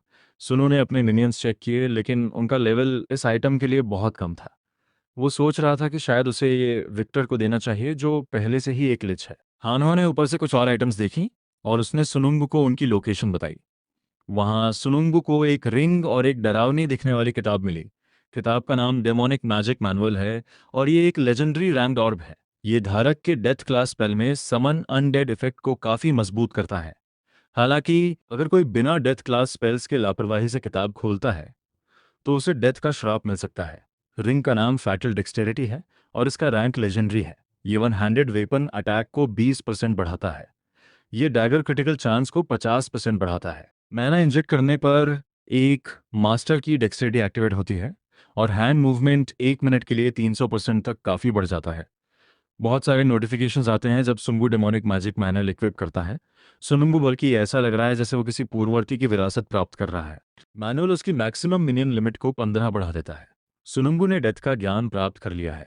डेथ रिस्पॉन्स मास्टर का उपयोग करते समय वो 10 अतिरिक्त मास्टर लेस जॉम्बी समन करेगा। डेथ बिना स्किल के पॉइंट मेज का उपयोग करते समय वो 5 अतिरिक्त स्केलेटन मेज नियुक्त कर सकता है। सुनुंगू ने फैटल डेक्सटेरिटी रिंग हानो को दी क्योंकि वो उस आइटम के लिए ज़्यादा उपयुक्त था और हानो ने सुनुंगू का धन्यवाद करते हुए कहा कि मेरे माता पिता के अलावा तुम ही हो जो मेरी परवाह करते हो। सुनुंगू ने कुछ नए स्केलेटन मेज बनाए और बोला कि इस गुफा के और गहराई में ज़रूर कोई गार्ड्स होंगे। स्पीयरमैन क्योंगू ने सुनुंगू को बताया कि उन्हें शिप से मैसेज आया है कि मॉन्स्टर्स ने डिफेंसिव बैरियर तोड़ दिया, लेकिन फिर उन्होंने किसी तरह का पोर्टल खोला और गायब हो गए। हानो ने सुनुंगू से पूछा कि वो पोर्टल से कहाँ गए होंगे और सुनुंगू सोच रहा था कि शायद वो डेमोनिक गेट के वेव्स में से एक का हिस्सा थे और अब उन्हें जू आइलैंड पर समन किया गया होगा। सुनुंगू वापस नहीं जा सकता क्योंकि वो इतना आगे आ चुका है, तो उसने सबको आगे बढ़ने का ऑर्डर दिया। इसी बीच दूसरी तरफ ली यान वहां पहुंची जबकि जी सू युन और दूसरे कोरियन प्लेयर्स तीसरे वेव की तैयारियां पूरी कर चुके थे। ली यान ने जी सू युन को बधाई दी और बताया कि वो अब कोरियन सर्वर में तीसरे रैंक पर है। जियो यून भी ये सुनकर हैरान हो गई और उसने तुरंत Korean server rank list check की। होंगकोंग सीक अभी भी नंबर 1 पर है लेवल 25 के साथ। सुंग वो दूसरे रैंक पर है लेवल 24 के साथ। जियो यून तीसरे नंबर पर है 21 के साथ। प्रोसिक्यूटर चौथे रैंक पर है 20 लेवल के साथ जबकि चो यून 5वें रैंक पर है 18 लेवल के साथ। जी सू यून सोच रही थी कि इन बैटल्स से उन्होंने बहुत पैसा कमाया है और वो अच्छी आइटम्स पाने के लिए अपना सारा पैसा जुए में लगाएगी। लेफ्टिनेंट किन ने जिजू युन को बताया कि ऐसा लगता है सुंग वू गेट के अंदर लेवल 24 पर पहुंच गया है और अगर वो मोमेंटम बनाए रखे तो गेट के दोनों तरफ आसानी से जीत सकते हैं। एक नोटिफिकेशन पॉपअप हुआ जिसमें सबको बताया गया कि Gate of the Abyss second floor का तीसरा वेव शुरू हो गया है। इस बार मॉन्स्टर बैट्स गेट से बाहर निकले और लेफ्टिनेंट किम ने रेंज्ड यूनिट्स को उन्हें शूट डाउन करने का ऑर्डर दिया। बैट्स के पास एक विशाल पियर्सिंग अटैक है और वो फ्लीट बैरियर्स को कम कर रहे थे। एक बार एयरशिप्स गिर गईं तो कोरियन प्लेयर्स को नुकसान होगा, तो प्रोसिक्यूटर ने एक हताश प्लान बनाया और अपने लोगों को गेट की तरफ चार्ज करने का ऑर्डर दिया। गेट पर पहुंचने पर वो अपनी पैसिव शील्ड या स्किल से बॉटम एंट्रेंस ब्लॉक करते हैं और प्रोसिक्यूटर ने ऊपर हवा में मौजूद दुश्मनों पर आर्टिलरी फोकस करने का ऑर्डर दिया। क्रूसेडर्स बुरी तरह फंसे हुए थे, लेकिन प्रोसिक्यूटर ने उन्हें आखिरी सांस तक रुकने का ऑर्डर दिया क्योंकि उनके पास कोई और विकल्प नहीं था। प्रोसिक्यूटर सोच रहा था कि यही एकमात्र सही विकल्प है। अगर मॉन्स्टर्स ब्रेक थ्रू कर गए तो और भी ज़्यादा लोग मरेंगे। प्रोसिक्यूटर इस जगह को अपना आखिरी स्टैंड बनाने की सोच रहा था, लेकिन उसकी सारी चिंताएं बेकार थीं क्योंकि जी सुयुम पहले ही मॉन्स्टर बैट्स का एक बड़ा हिस्सा खत्म कर चुकी थी। प्रोसिक्यूटर बच गया, लेकिन उसके कई आदमी इतने भाग्यशाली नहीं थे और गेट ब्लॉक करते समय असहनीय प्रेशर की वजह से वो पहले ही मर चुके थे। प्रोसिक्यूटर खुद पर गुस्सा था कि वो एक अयोग्य लीडर है, जबकि जिजू यूनियन ने उसे पीछे हटने को कहा और बाकी वो संभाल लेगी। जियो युन ने अपनी वैल्कायरी डिविनिटी का इस्तेमाल करके बैटलफील्ड पर बहादुरी से मरे प्लेयर्स को समन किया और कुल 18 प्लेयर्स को रिसरेक्ट किया। जिजू युन ने उनसे कहा कि मरने के बाद भी बहुत सी चीजें हैं जिन्हें उन्हें प्रोटेक्ट करना है, तो उन्हें लड़ते रहना होगा। जियो युन को सोल्जर्स ऑफ गॉड लेवल 2 नामक एक सिनर्जी मिली। ये एट्रीब्यूट टाइप सिनर्जी है और इसके लिए कम से कम 20 इंटेलिजेंट सबऑर्डिनेट्स जो डिविनिटी रखते हों जरूरी है। ये हेल्थ पॉइंट्स को 70% बढ़ाता है। ये स्टेटस इफेक्ट इम्यूनिटी को 50% बढ़ाता है और हेल्थ पॉइंट्स के 150% के बराबर एक शील्ड बनाता है। जीसू युन को इनकॉर्पोरियल बीइंग्स लेवल 2 नामक एक और सिनर्जी मिली। ये भी एट्रीब्यूट टाइप सिनर्जी है और इसके लिए कम से कम 20 स्पिरिट फॉर्म में प्लेयर्स चाहिए। ये मूवमेंट स्पीड को 35% बढ़ाता है। जियो युन और उसके समन्स ने स्टैग्ड अप सिनर्जीज की वजह से आसानी से बैट्स को साफ करना शुरू कर दिया। मिनियान ने पूछा कि क्या ये रीइंकार्नेटेड प्लेयर्स सच में उनके साथी हैं या सिर्फ इंसानी मांस के खोखले शेल। प्रोसिक्यूटर ने बताया कि वो उनके वही साथी हैं, लेकिन अब वो बिना मरने के डर के चलते हैं। जिन सोच रही थी कि इतना मजबूत बनने के लिए जिजू युन ने कितनी कठिनाइयां सही होंगी। जी सु युन और उसके समन्स ने जल्दी ही मॉन्स्टर बैट्स को खत्म कर दिया और वो लेवल 22 पर पहुंच गई। क्वालिफिकेशन ऑफ ए गार्डियन नामक एक एक्सक्लूसिव क्वेस्ट नोटिफिकेशन पॉपअप हुआ। ये एक टारगेट एलिमिनेशन टाइप क्वेस्ट है और इसका objective boss monster abyss legion commander को एलिमिनेट करना है। रिवॉर्ड के तौर पर वो रेगुलर डिविनिटी या क्लास चेंज टिकट में से चुन सकती है। इसमें आगे लिखा है कि तुम इस भूमि पर आक्रमण करने वाले एक्स्ट्रा डायमेंशनल बीस्ट से लड़ रही हो। इसके जरिए तुम्हें गार्डियन का टाइटल प्राप्त करने का अवसर दिया गया है। अगर तुम आक्रमणकारी बलों की कोर एंटिटी को एलिमिनेट कर दो, जो कि बॉस मॉन्स्टर है, तो तुम आक्रमणकारियों को एक शक्तिशाली चेतावनी दे सकती हो। Boss monster abyss legion commander दूसरे वेव के खत्म होने के बाद दिखाई देगा। अगर 24 घंटों के अंदर टारगेट को एलिमिनेट नहीं किया गया तो गार्डियन टाइटल प्राप्त नहीं हो सकता। जीसू यून सोच रही थी कि सुनुंगू के पास भी एक गार्डियन टाइटल है। ये उसकी पहुंच से बहुत दूर था, लेकिन वो आखिरकार यहां तक पहुंच गई। इसी बीच दूसरी तरफ एक रिकॉन प्लेयर ने सुंग वू को बताया कि उसके कैलकुलेशन के हिसाब से वो वर्ल्ड ट्री के निचले हिस्से में पहुंच गए हैं। हानो बोला कि एक श्रापित पेड़ के लिए ये जगह उसकी सोच से कहीं ज्यादा बड़ी है। सुंग वू बोला कि ये जगह जरूर फॉलन द्वारा आर्टिफिशियली बनाया गया बेस है। आधुनिक इंफ्रास्ट्रक्चर के साथ एक पेड़ स्वाभाविक रूप से इस तरह नहीं उग सकता। उनके ठीक बगल में एक और विशाल चट्टान है और हानो बोला कि वो अंदाजा भी नहीं लगा सकता कि ये कितनी गहरी है। एबिस का दिल शायद नीचे है। सुंग वू ने अपने वाइवन समन किए क्योंकि ये चट्टान उनके लिए बहुत बड़ी थी और उसने सबको उस पर चढ़ने का ऑर्डर दिया। जैसे ही वो नीचे उतरे, हानो बोला कि ऐसा लग रहा है जैसे वो सबमरीन में डाइविंग कर रहे हैं, जबकि स्पीयरमैन क्योंगू बोला कि उसे ऐसा लग रहा है जैसे वो एक काले समुद्र में डूब रहे हैं। सुनुंगू ने चेतावनी दी कि अलर्ट रहो क्योंकि नीचे ट्रैप्स हो सकते हैं। इसी साथ उसने दीवार पर कुछ नोटिस किया। करीब से देखने पर पता चला कि दीवार पर विशाल पंजों के निशान थे। सुनुंगू अलर्ट हो गया क्योंकि ये पंजों के निशान किसी विशाल जानवर के थे। इसी साथ स्पीयरमैन क्योंगू ने बताया कि वो आखिरकार जमीन देख सकता है। ऐसा लगता है जैसे नीचे एक बड़े पैमाने पर सीज बैटल हुई थी। हानो ने नीचे सुनुंग के कुछ गोलम्स देखे और सुनु ने उसे MK0 के रूप में पहचाना।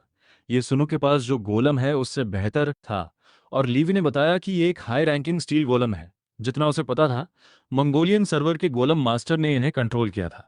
मो किसी चीज की तरफ शैडो स्टेपिंग करने लगा और हमेशा की तरह इसने उसके आसपास के सबको चिंतित कर दिया। मो एक विशाल हड्डियों के ढेर की तरफ दौड़ा। व्हाइट राइडर ने खोपड़ी मिली और उसने सुनु को चेक करने को कहा। सुनुंगू सोच रहा था कि दीवारों पर जो पंजों के निशान थे वो जरूर इसी ने बने थे। करीब से देखने पर पता चला कि ये एक ड्रैगन था। ये कोई बॉस मॉन्स्टर नहीं है, लेकिन ये ड्रैगन नाइट का मिनियन हो सकता है। हानहो सोच रहा था कि कोई इतना शक्तिशाली ड्रैगन कैसे मार सकता है। सुनु सोच रहा था कि यह ड्रैगन या तो फॉलन द्वारा या गार्डियंस द्वारा हंट किया गया था। एम्परर से युद्ध के बाद उनकी अगली लड़ाई ड्रैगन के खिलाफ होगी। सुंगवू ने स्पीयरमैन क्योंगू को पूरे इलाके की खोज करने का ऑर्डर दिया क्योंकि ये उनका इकलौता मौका था ये पता लगाने का कि इसे कैसे मारा गया। खोज के बाद स्पीयरमैन क्योंगू को ड्रैगन के पंख के पास एक आइटम मिली। ये एक अननोन रैंक्ड सेक्रेड नूज थी। ये एक प्लेयर क्राफ्टेड आइटम है अननोन इफेक्ट्स के साथ। इसके डिस्क्रिप्शन में लिखा था कि इसे स्पेशल मटेरियल से तैयार किया गया था, लेकिन इसका पावर सोर्स खत्म हो गया है और ये अब ठीक से काम नहीं करता। हानो ने सुझाव दिया कि फॉलन ने इसके पंखों को बांधने के लिए वर्ल्ड ट्री ब्रांचेज इस्तेमाल की होंगी। सुंग वू बोला कि ये सिर्फ इतनी टाइट जगह में ही संभव है। अगर ड्रैगन आसमान में हो तो ये अच्छे से काम नहीं करेगा। व्हाइट राइडर ने अपनी स्किल से पता लगाया कि ये ड्रैगन बेचैनी से लड़ा था। रस्सियों से बंधे होने पर भी, यहाँ तक कि गिरने के बाद भी इसने बिल्कुल हिला नहीं। लगातार हमलों का सामना करने के बावजूद ऐसा लगता है जैसे ये किसी चीज़ को प्रोटेक्ट करने की कोशिश कर रहा था। इसी साथ लीवी ने सुनुंगू को कुछ बताया जो उसने अभी मिला था। ड्रैगन के पास एक ग्रेट स्वॉर्ड पड़ी थी। ये एक मिथिकल रैंक ग्रेट स्वॉर्ड है जिसका नाम अस्कैलॉन है। ये सभी स्टैट्स को 5% बढ़ाता है। ये मैजिक रेजिस्टेंस को 10% बढ़ाता है और ड्रैगन स्लेयर इफेक्ट देता है। ये ड्रैगन टाइप दुश्मनों के खिलाफ 300% अतिरिक्त डैमेज करता है। इसके डिस्क्रिप्शन में लिखा था, मूल रूप से इस तलवार का एक अलग नाम था, लेकिन एक ड्रैगन के दिल में घातक वार देने के बाद इसने अपने प्राकृतिक शत्रु का खिताब अर्जित किया। व्हाइट राइडर ने सुंग वू को बताया कि अगर ड्रैगन किसी चीज को ढाल नहीं रहा होता तो ये संभव नहीं होता।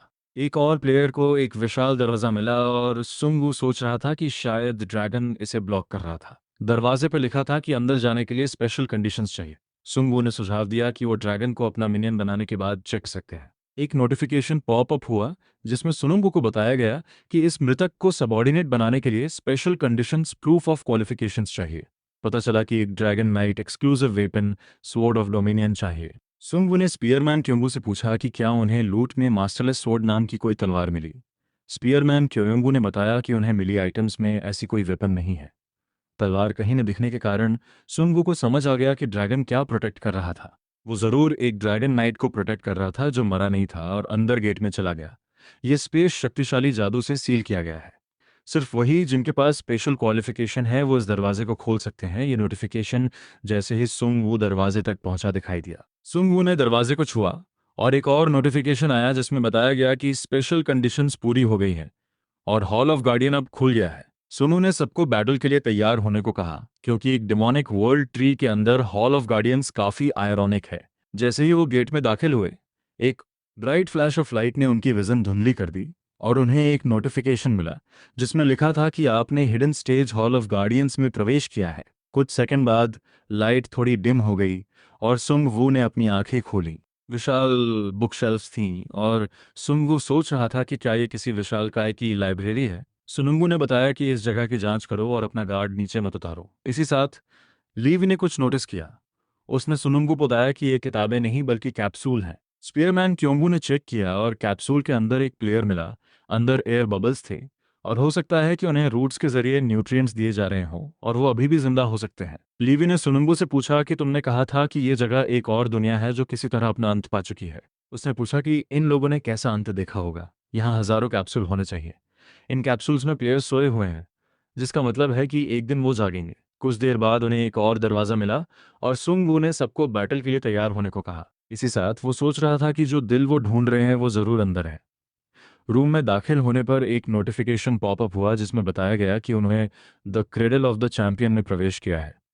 रूम हर दिशा में रूट से भरा हुआ था और सुनुंगू ने बताया कि पूरे वातावरण को दुश्मन समझो। रूम में और अंदर जाने पर उन्हें एक और कैप्सूल मिला। हान वो अनुमान लगा रहा था कि क्या इस कैप्सूल में कोई इंसान है या जानवर, जबकि सुंगू सोच रहा था कि इस कैप्सूल से जो फीलिंग आ रही है वो अलग है। ऐसा लग रहा था जैसे वो किसी इंसान को नहीं बल्कि एक ओवरवेलमिंग बीइंग को देख रहा है जो किसी आउटर डायमेंशन से आया है। अचानक एक नोटिफिकेशन आया जिसमें सबको बताया कि 21वीं दुनिया का चैंपियन द वर्ल्ड ईटर प्रकट हो गया है। ये कहते ही कैप्सूल फट गया और पानी बाहर निकल आया। चैंपियन बाहर आते हुए बोला कि उसे उम्मीद नहीं थी कि नेक्रोमांसर यहाँ तक आएगा। उसने आगे सुंग वू से कहा कि तुम बहुत रैशलेस हो और सुंग वू ने उसकी पहचान पूछी। चैंपियन बोला कि वो एक प्लेयर है, एक गार्डियन है, एक डार्क लॉर्ड है और द वर्ल्ड ईटर है। सुनुंगू थोड़ा हैरान हो गया क्योंकि इस फॉलन वर्ल्ड में हर कोई करप्टेड होना चाहिए, लेकिन ये आदमी एक गार्डियन है।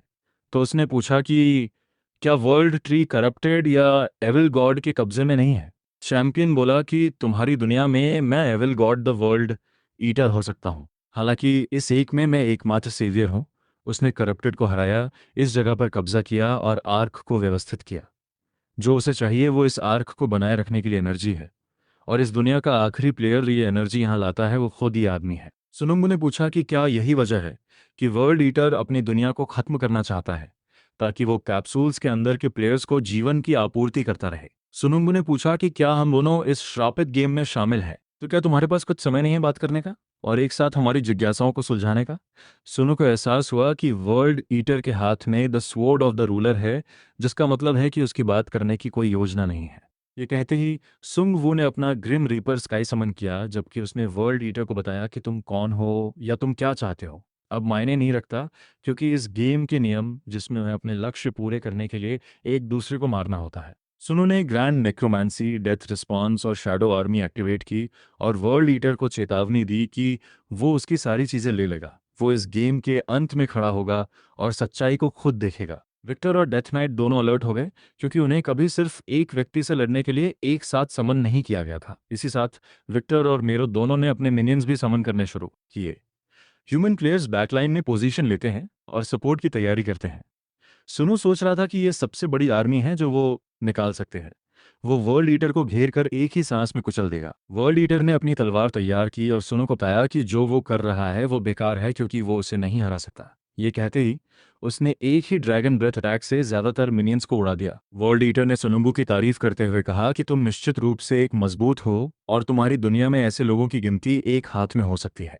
हालांकि मैं अलग हूँ। डेमन स्लेयर क्लियर करने के लिए रिकमेंडेड लेवल 43 है। ऐसा इसलिए है क्योंकि मैं इस जगह का फाइनल बॉस हूँ और मेरा लेवल 43 है। सुनु को अभी एहसास हुआ कि उनके बीच एक विशाल 19 लेवल का अंतर है, और इस ऊंचे लेवल की वजह से जो टाइटल्स, सिनर्जीज और डिविनिटीज उसके पास हैं वो 2 से ज़्यादा होंगी। वर्ल्ड ईटर ने अपनी एविल आई एक्टिवेट की और कहा कि चुपचाप उसका भोजन बन जाओ। एविल आई से दबाव बर्दाश्त से ज्यादा था, जिससे ज्यादातर प्लेयर्स ने अपना संतुलन खो दिया। सुनु मुश्किल से वर्ल्ड ईटर के माइनर अटैक्स को रोक पा रहा था। इसी बीच उसे एक नोटिफिकेशन मिला जिसमें लिखा था कि तुम डिविनिटी का सामना कर रहे हो, तुम्हारी क्वालिफिकेशन काफ़ी है, तुम डिविनिटी का सामना कर सकते हो। ये पार्टी मेंबर्स को भी पॉजिटिव इफेक्ट्स दिखाता है। रेड लायन ने सुंग वू को बताया कि वो उस आदमी के शरीर से एक ऐसी पावर महसूस कर सकता है जो सिर्फ ड्रैगन या वर्ल्ड ट्री से आ सकती है। वर्ल्ड ईटर ने इस शक की पुष्टि करते हुए बताया कि वो एक ड्रैगन का मास्टर है और दूसरे ड्रैगन को मारकर उसका खून पीने वाला है। वो ड्रैगन है जिसने वर्ल्ड ट्री को नोच कर खा लिया और उसका सार निकल गया। ये कहते ही वर्ल्ड ईटर ने एक स्लैश अटैक किया और सुंगू ने साइड में कूदकर बचाया। सुंगू हैरान था, क्योंकि वर्ल्ड ईटर ने सिर्फ एक स्लैश अटैक से इतना बड़ा निशान बना गया। सुंगू ने विंटर प्रेडेटर निकाला और बैक में मेज को बड़े एरिया मैजिक अटैक से वर्ल्ड ईटर को दूर रखने का ऑर्डर दिया। सुंगू लगातार विंटर प्रेडेटर से शूट करता रहा, जबकि वर्ल्ड ईटर ने हर एक बुलेट को आसानी से काट दिया। इसी साथ लीव और दूसरे मेज बड़े एरिया मैजिक की तैयारी कर रहे थे, लेकिन जैसे ही वो इसे इस्तेमाल करने वाले थे, उन्हें एक वार्निंग मैसेज आया जिसमें बताया गया कि ड्रैगन फियर एरिया में एक्टिवेट हो गया है। ये यूजर से नीचे क्लास के लाइफ फॉर्म्स को जमा देता है। सारे magic users dragon fear skill से अक्षम हो गए। सुनुंगू ओपनिंग बनाने के लिए बेचैन था, तो उसने विंटर प्रेडेटर की फोकस शॉट फीचर एक्टिवेट की वर्ल्ड ईटर को गिराने के लिए। वर्ल्ड ईटर ने फोकस शॉट अटैक को आसानी से डिफ्लेक्ट कर दिया, लेकिन वो बस एक डायवर्शन था। सुनुंगू ने शैडो मूवमेंट इस्तेमाल करके वर्ल्ड ईटर के पीछे प्रकट हुआ और उसने अपनी ग्रिम रीपर स्काई में रेत बॉम्बार्डमेंट मैक्स लेवल एक्टिवेट किया। फिर उसने वर्ल्ड ईटर को सांस लेने का मौका दिए बिना रेत बॉम्बार्डमेंट स्किल इस्तेमाल की, लेकिन वर्ल्ड ईटर उस अटैक में बच गया और उसका रूप बदला हुआ लग रहा था, जबकि उसने सुनुंगू को बताया कि यहाँ ऐसे अटैक्स का कोई फायदा नहीं है। सुनुंगू सोच रहा था कि क्या ये रूप इनविंसिबिलिटी फ्रेम का एक प्रकार है, लेकिन ऐसा नहीं लगता कि वो उस रूप को लंबे समय तक बनाए रख सकता है, क्योंकि वो इतनी जल्दी अपने असली रूप में वापस आ गया। वर्ल्ड ईटर ने सुंगू से हार मानने को कहा। भले ही सुनु यहाँ बच जाए, फिर भी वो अपनी दुनिया में मर जाएगा। सुनुंगू ने पूछा कि क्या वो बीजिंग में डेमन स्लेयर का दरवाजा खोलने के बारे में बात कर रहा है। इसी साथ सुनुंगू सोच रहा था कि वो सही कह रहा है और कोई भविष्य नहीं है। भले ही वो यहाँ अपनी जान बचाकर भाग जाए, तो उसे जीतना ही होगा, लेकिन उसे यकीन नहीं था कि इस भयानक प्राणी के खिलाफ कैसे जीतेगा। उसके पास अभी जो रिसोर्सेज हैं उनसे जीतने का कोई रास्ता नहीं है। उसे और भी बड़ी ताकत चाहिए, लेकिन वो आगे सोच पाता इससे पहले वर्ल्ड ईटर सुंग वू को खत्म करने के लिए उसकी तरफ बढ़ा। डेथ नाइट उनके बीच में आ गया और वर्ल्ड ईटर की पूरी ताकत का सामना करने को तैयार था। वर्ल्ड ईटर एक सेकंड के लिए रुका, क्योंकि उसने डेथ नाइट के हाथ में तलवार को पहचान लिया। उसने डेथ नाइट से तलवार छीनने की कोशिश करते हुए कहा कि ये कोई ऐसी ऑब्जेक्ट नहीं है जो तुम जैसे चला सके। उसने आगे डेथ नाइट से पूछा कि क्या उसे पता है कि वो तलवार क्या है, और डेथ नाइट ने जवाब दिया कि उसे अच्छे से पता है ये क्या है। डेथ नाइट बोला, क्या ये उस हारे हुए की तलवार नहीं है जो दोनों दुनिया में असफल लोग पकड़े हुए थे? ये एक ऐसा औजार है जो तुम दोनों और मुझ पर एकदम फिट बैठता है। वर्ल्ड ईटर ने कहा कि बिना कुछ जाने उसका मजाक मत उड़ाओ। तुम्हें नहीं पता कि उस तलवार को ठीक से चलाने के लिए मैंने कितने साथियों को खोया है। भागना, मदद लेना और सुरक्षा पाना, मैं किसी से ज्यादा बेबस था, लेकिन मुझे पता था कि एक दिन ये बदलेगा। तो मेरे पास इस दुनिया के भविष्य के लिए सबको कुर्बान करने के अलावा कोई चारा नहीं था। ये इकलौती तलवार वो ताकत है जो मैंने सब्र और सारा खून और धैर्य बदलकर हासिल की है। तुम में से कोई भी ये नहीं समझ सकता। और उसने डेथ नाइट से मांग की कि अभी छोड़ दे। सुनंगू ने डेथ नाइट को तलवार छोड़ने का ऑर्डर दिया और उसने ऑर्डर का पालन किया और वर्ल्ड ईटर से सॉरी कहा, जिससे वर्ल्ड ईटर थोड़ा कंफ्यूज हो गया। सुंग वू ने वर्ल्ड ईटर से कहा कि तुम बेकार का प्राइम मॉडल हो और वो अंदाजा लगा सकता है कि ये दुनिया क्यों खत्म हो गई। ये तुम्हारे उन साथियों की इन्वेस्टमेंट फेलियर है जो तुम्हारे लिए मरे। हमारी दुनिया का ड्रैगन नाइट तुमसे अलग था। मैं उससे थोड़े समय के लिए मिला, लेकिन न तो वो हरा और न ही दूसरों की कुर्बानी दी, बल्कि उसने अपनी मौत में भी भविष्य किसी और को सौंप दिया। वर्ल्ड ईटर ने सुंग वू को पास आकर ये फिर से कहने की चुनौती दी। इससे वर्ल्ड ईटर थोड़ा उत्तेजित हो गया। तो सुंग वू सोच रहा था कि शायद उसने सही जगह मारी है। वर्ल्ड ईटर अब पूरी तरह सुंग वू पर फोकस था, और सुंग वू ने इस मौके का इस्तेमाल करके अपने मेज मिनियन के जरिए डेथ नाइट की तरफ कुछ भेजा। ये इस दुनिया की ग्रिम रीपर स्काई निकली। चूंकि डेथ नाइट सभी स्पेशल कंडीशंस पूरी करता है और वो लिच स्टेट तक पहुंच जाता है, इससे एक सिनर्जी एक्टिवेट होती है, जिसके लिए एक ही पार्टी में 4 लिच स्टेट यूजर्स चाहिए। इस सिनर्जी का नाम manifestation of the book of apocalypse है, और ये एक हिडन सिनर्जी है। ये क्लास टाइप सिनर्जी है, और इसके लिए डेथ मैजिक के साथ लिच स्टेज के 4 से ज़्यादा यूजर्स चाहिए। ये एक रैंडम एक्सक्लूसिव स्किल को अल्टीमेट स्टेज में अपग्रेड करता है। User 4 horseman of the apocalypse का अथॉरिटी भी प्राप्त कर सकता है। अचानक वर्ल्ड ईटर सवाल पूछने लगा कि सुनो, तुम क्या हो और तुमने अभी क्या किया। सुनुंग सोच रहा था कि वो गुस्से के बजाय उससे एक मजबूत भावना महसूस कर रहा है, और उसने वर्ल्ड ईटर से पूछा कि क्या वो कंफ्यूज है। पता चला कि वर्ल्ड ईटर ने पहली बार ट्रांसेंडेंट स्किल के बारे में सुना, और उसने हमेशा सोचा था कि अल्टीमेट रैंक आखिरी है। जिस स्किल की वर्ल्ड ईटर बात कर रहा था वो authority of the 4 horseman of the apocalypse है। ये एक transcendent rank passive type skill है। जब तक manifestation of the book of apocalypse synergy बनी रहती है, नीचे लिखे अतिरिक्त इफेक्ट्स 60 मिनट के लिए दिए जाते हैं। Number 1, authority of war. User एबिस के अंदर सील की गई अपोकैलिप्स की आर्मी समन कर सकता है और कमांड और अथॉरिटी प्राप्त कर सकता है। Number 2, authority of famine.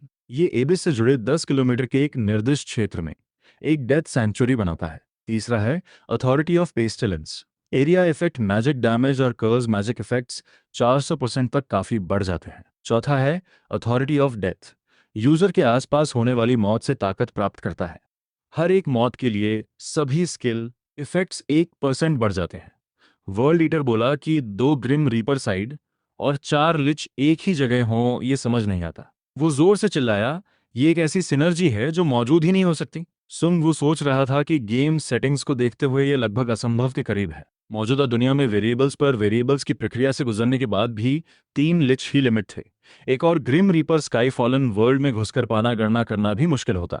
इसीलिए ये लगभग असंभव हासिल करने वाली सिनर्जी का ट्रांसेंडेंट रैंक है। सुनो ने वर्ल्ड ईटर से कहा कि तुम दावा करते हो कि तुमने गेम का अंत देखा है, फिर भी तुम इसे इतना अच्छे से नहीं जानते। वर्ल्ड ईटर ने जवाब दिया कि ऐसी सिनर्जी पाने से भी कुछ नहीं बदलेगा। तुम मुझे नहीं हरा सकते क्योंकि मेरा लेवल तुमसे कहीं ज़्यादा है। सुनु ने जवाब दिया कि तुम ठीक से नहीं जानते, लेकिन इस गेम में लेवल सब कुछ नहीं है। सुनुंग ने अपोकैलिप्स की आर्मी समन करनी शुरू की, जो authority of the 4 horseman of the apocalypse के जरिए एबिस में सील थी।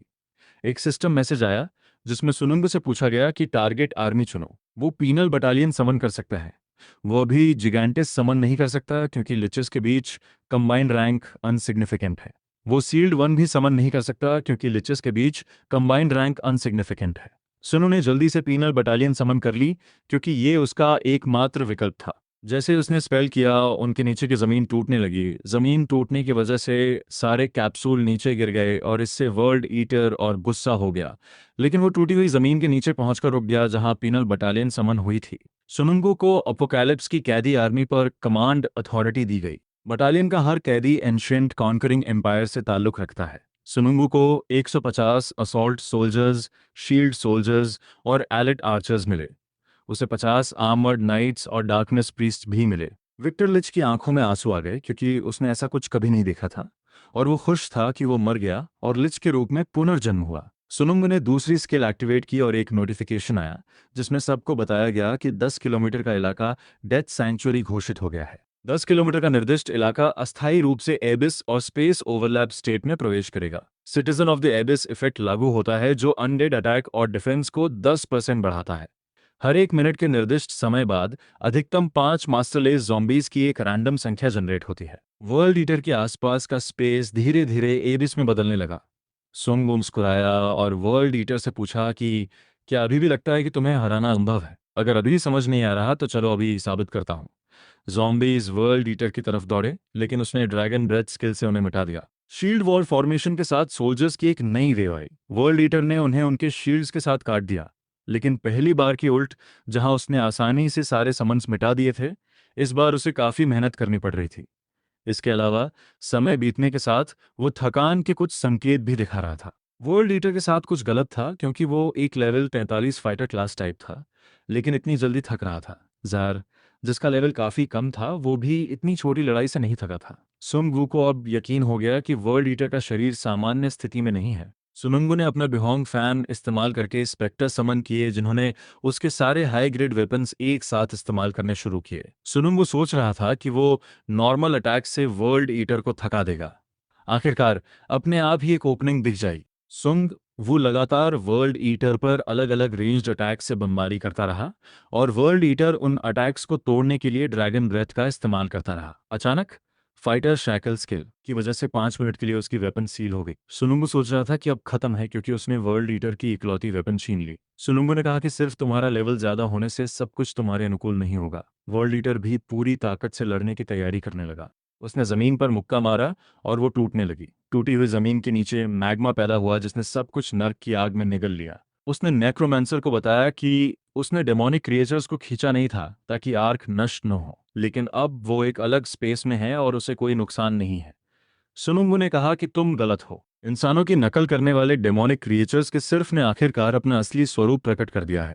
सुनो ने बताया कि उसने इन घृणित प्राणियों को समन करके एक गंभीर गलती की और उसके समन्स आने वाले डेमोनिक क्रिएचर्स की वेव की तरफ दौड़े। सुनुंगू को आउटर डायमेंशन के हर बीइंग को मारने पर 5 लाख गोल्ड कॉइन्स मिले, और हर मौत के साथ वो उनका सार अवशोषित करता है। स्किल इफेक्ट्स में 1% की वृद्धि प्राप्त करता है।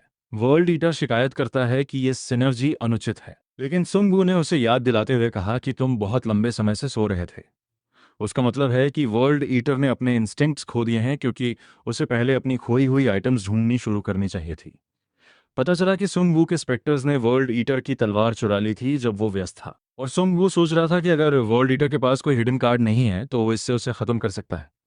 अचानक छेद से आने वाले क्रिएचर्स के अटैक्स रुक गए, और क्रिएचर के अलावा कुछ और अंदर आ रहा था। ये एक विशाल बॉस मॉन्स्टर था, जो डिमन स्लेयर का दूसरा जनरल कमांडर था, और उसने सुंग वू को अपने हाथ से कुचलने की कोशिश की, लेकिन सुंग वू समय पर उड़ने में कामयाब हो गया। डेथ नाइट बोला कि अगर इस बॉस के पास गेटकीपर जैसी मजबूत फायर पावर है, तो इस बैटल का टाइड वर्ल्ड ईटर के पक्ष में बदल सकता है। सुंग वू ने अपनी एबीज की आर्मी को उस चीज को रोकने का ऑर्डर दिया। बॉस मॉन्स्टर ने एक विशाल पेड़ की डाली निकाली, फिर उसने मृतकों की आर्मी को उससे कुचल दिया, लेकिन सिंपल फिजिकल अटैक्स मृतकों की आर्मी के खिलाफ बेकार थे। अचानक उसने अपना पेट खोला और वहां किसी तरह की उल्टी जमा हो रही थी। बॉस मॉन्स्टर ने टूटे हुए अनडेड को उस लिक्विड में डुबो दिया, और वो रीजनरेट करना बंद कर दिए। सुनो ने वर्ल्ड लीडर की तारीफ की कि उसके पास सिर्फ घृणित प्राणी है। वर्ल्ड लीडर ने सुंग वू से कहा कि इस नर्क जैसी जगह पर सरवाइव करने के लिए तुम्हारे पास नर्क राजा बनने के अलावा कोई चारा नहीं है। ये चीज अंत द्वारा गर्भ धारण किए गए सबसे बुरे जीवित प्राणियों में से एक है। ये शिकार के लिए नहीं, बल्कि शिकारी बनाने के लिए बनाया गया है। वर्ल्ड ईटर भड़कते हुए बोला कि संतुलन मेरी तरफ आ गया है। नेक्रोमांसर, तुम अद्भुत थे, लेकिन यही तुम्हारी सीमा है। सुनुंगू ने बालमोंग स्वॉर्ड इक्विप की और वर्ल्ड ईटर को बताया कि उसने भी एक नया दोस्त बनाया है। ये 2 हाथों वाली एक मिथिकल तलवार है जिसका नाम बालोंग है, जिसे स्वॉर्ड ऑफ द रूलर भी कहा जाता है। ये सभी स्टैट्स को 6 पॉइंट्स बढ़ाता है। ये हमला करने वाले टारगेट के डिफेंस इफेक्ट्स के एक हिस्से को 30% इग्नोर करता है। ये ड्रैगन स्लेयर इफेक्ट देता है, और ड्रैगन क्लास पर हमला करते समय अतिरिक्त डैमेज दिया जाता है। इसके डिस्क्रिप्शन में लिखा है कि ये तलवार ब्लैक ड्रैगन को जगाने की कुंजी है और ड्रैगन को संभालने वाली जंजीर का प्रतीक है। इसके पूर्व मास्टर की उपलब्धियों के कारण एक नया नाम दिया गया है। सुनुंगू ने वर्ल्ड ईटर को बताया कि उसके लिए एक और तोहफा है। जैसे ही उनके चारों ओर की दीवारें टूटने लगीं, पता चला कि सुनुंगू ने अपनी हाल ही में प्राप्त अथॉरिटी का इस्तेमाल करके ड्रैगन को अपना मिनियन समन किया। सुंगू ने गोल्ड प्लेटेड मिनियंस को अनसमन किया, और उसने ड्रैगन को उनकी गोल्ड प्लेटेड आर्मर इक्विप करा दी। ड्रैगन और बॉस ने यह निर्धारित करने के लिए एक दूसरे की गर्दन पर हमला किया कि उनमें से कौन असली शिकारी है। बॉस ने अपनी आंखों से मैग्मा वेव निकालने की कोशिश की, लेकिन ड्रैगन ने आंख तोड़ दी। पता चला कि ड्रैगन पर यह आर्मर काफी टिकाऊ है और बॉस मॉन्स्टर के एसिड का प्रतिरोध कर सकती है। ड्रैगन लगातार बॉस मॉन्स्टर की आंख तोड़ता रहा जब तक कि वो एक चेरी की तरह फट नहीं गई, और सुंग वू को एक नोटिफिकेशन मिला जिसमें बताया गया कि उसने बॉस मॉन्स्टर को हंट करके 45 मिलियन गोल्ड कॉइन्स प्राप्त किए। वर्ल्ड ईटर अविश्वास में था क्योंकि वो यहाँ तक पहुँचने के लिए इतना कुछ कर चुका था और अब जो कुछ उसने बनाया था वो ढह रहा था। सुंग वू ने वर्ल्ड ईटर को चेतावनी दी कि अपने दांत भींच लो क्योंकि एक बड़ा झटका आने वाला है। वर्ल्ड ईटर ने अपना रूप बदल लिया जैसे उसने डेमोनिक बॉम्बार्डमेंट से बचने के लिए किया था। अचानक सुंग वू को एहसास हुआ कि वर्ल्ड ईटर धीरे धीरे खून बहाने लगा है। उसकी गति धीमी हो रही थी और वो अब कैप्सूल से बाहर आने वाले रूप में नहीं था।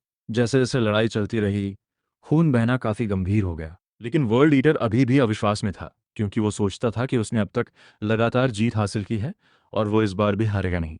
सुंग वू ने इस मौके का फायदा उठाकर शैडो मूवमेंट स्किल इस्तेमाल की वर्ल्ड ईटर के करीब जाने के लिए। फिर उसने वर्ल्ड ईटर को ग्रिम रीपर स्काई से आधा काट दिया और वर्ल्ड ईटर से कहा कि तुम असफल हो गए हो।